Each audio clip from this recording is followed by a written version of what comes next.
и агресивността са най-силните черти на британски отбори. Лечков към Стоичков, ще има ли продължение? Сега Константинов и какъв пропуск! Какъв пропуск още във втората минута и 11-та секунда. Спокойно можехме да водим с 1-0. Разбира се, Константинов втори всичко. Ето още веднъж на забавен кадан тази ситуация. Стоичков към Балаков. Сега Трифон Иванов има възможност за волей. Великолепен гол. Минутата е пета. Просто по учебник се разви тази атака, късно изпълнение на неговия удар. Домакините просто бяха призвани. Оставен без свободен Трифон Иванов. И ето го на вашите екрани. Щастливия гол майстор. Великолепно начало на стадион Армс Парк за нашия състав. Така е, когато се действа със самочувствие, разкрепостено. Така е на Уимбълдън, футболист, който на такава възраст прави дебют в националната панелка на своята страна. Видях след няколко неточни паса, атака на домакините. Соундърс влиза на скорост. Трябва да запази спокойствие Трифон Иванов.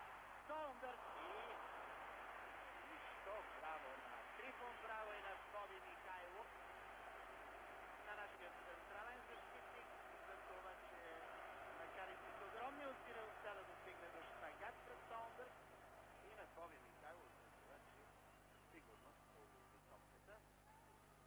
То влезе в един бързото Филип затрудни българина. Топката Айзалут. Сега Константинов може и трябва да се възползва от този подарък на Айзалут. Място влиза Лечков и тръгва Константинов. И това вече е 2-0. 2-0. Невероятно начало на стадион Армс Парк. Никога с българските футболисти.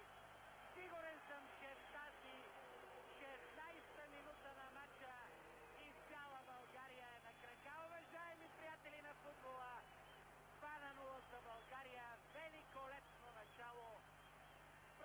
Просто всичко, което искахме да видим в нашия национален отбор, го има тази вечер.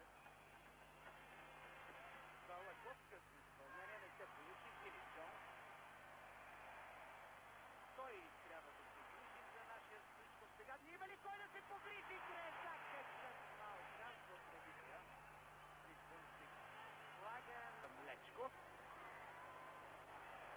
Лечков няма с кого да комбинира. Сега трябва да има жълт картон за Филип Джонс.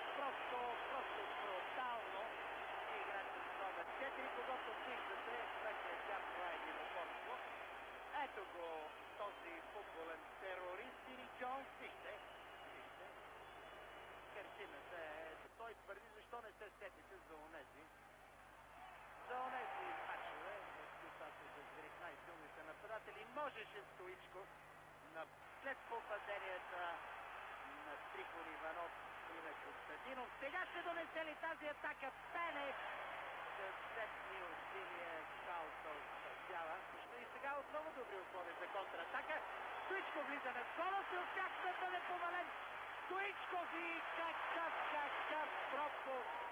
какъв пропуск. Ръкопляска на Христо Стоичков на Бил Константинов.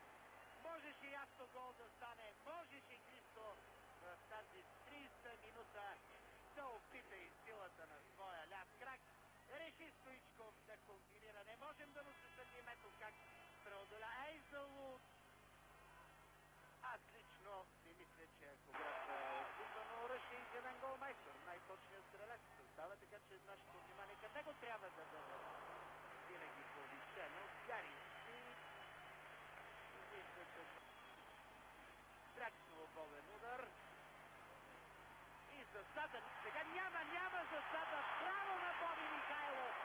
Това вече е истинско футболно безобразие. Смея да го заявя.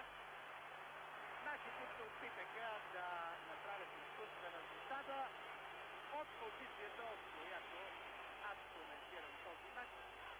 Засадата бе повече от очевидно. Обърнете внимание, Фили Джонс след него и Колман, който се добра до топката, останаха още преди да бъде изпълнен прекия свободен удар.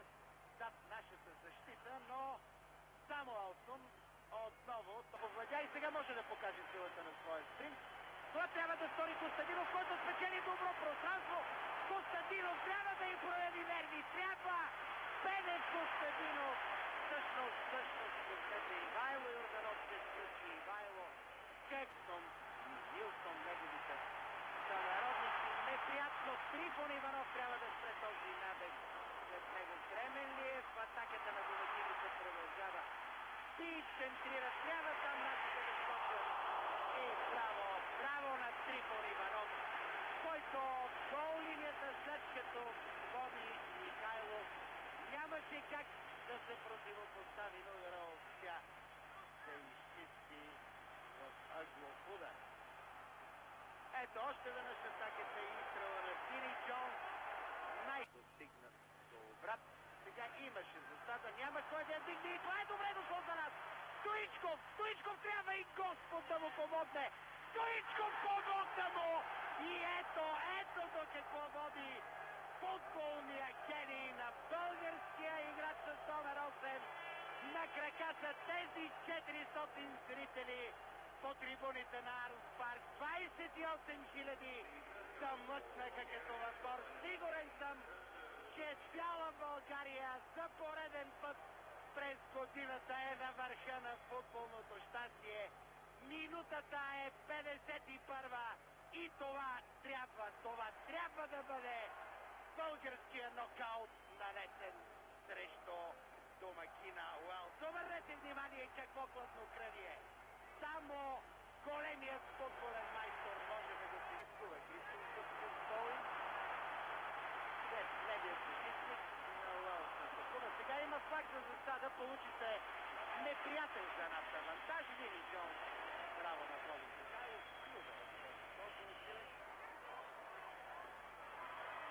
Сега няма засада, неприятно Сондърс сменя посоката, изстрел на Сондърс. Аут.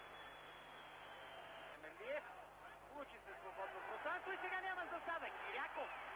Киряков към Сираков, изстрел на Сираков. И поредният, може би, в който на чужд терен, особено на острова, най-силните наши играчи се спасават. Сега нашите трябва да действат много внимателно. Трифон Иванов го няма там и трябва някой да пресълва. Самият Вили Джонс достира, като се изпраща фаул.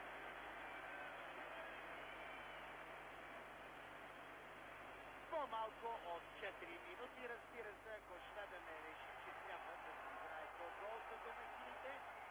9 точки. Германия и Молдова имат по 6. Ето го и последният съдийски сигнал. Браво, български футболисти! Очакваме ви в родината. Нека да пожелаем щастливо завръщане на нашите играчи. С головете на Трифон Иванов, петата на Емил